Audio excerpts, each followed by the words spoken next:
possibilita fazer o fornecedor, nós também saber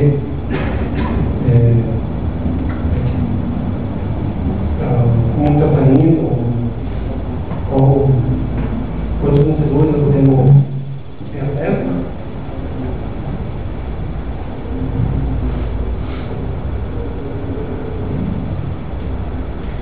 Basicamente é isso, pessoal. Vamos aberto para a pergunta. A AutoCAD. A AutoCAD, como nós temos tempo reduzido, né? Porque nós não foi falar sério, a gente começou a trabalhar assim, bem no começo do terceiro semestre, né? O problema de professores que teve, né? E nós fomos perdidos com a Denise, né? Nós tínhamos uma visão, a professora tinha uma visão, né? E como o Luciano assumiu a análise, né? E nós resolvemos de não utilizar ele. O AutoCAD, que é um projeto,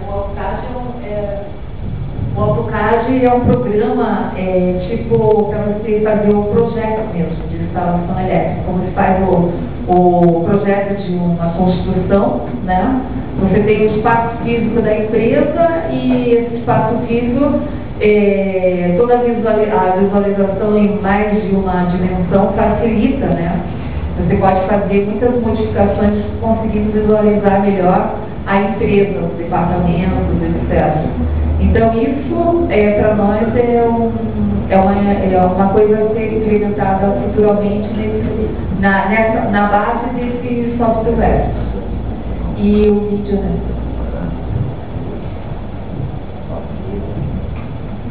Agora a gente vai passar para vocês uma homenagem que a gente fez ao professor Luciano, em especial, e ao professor Rodrigo, a todos os professores e alunos.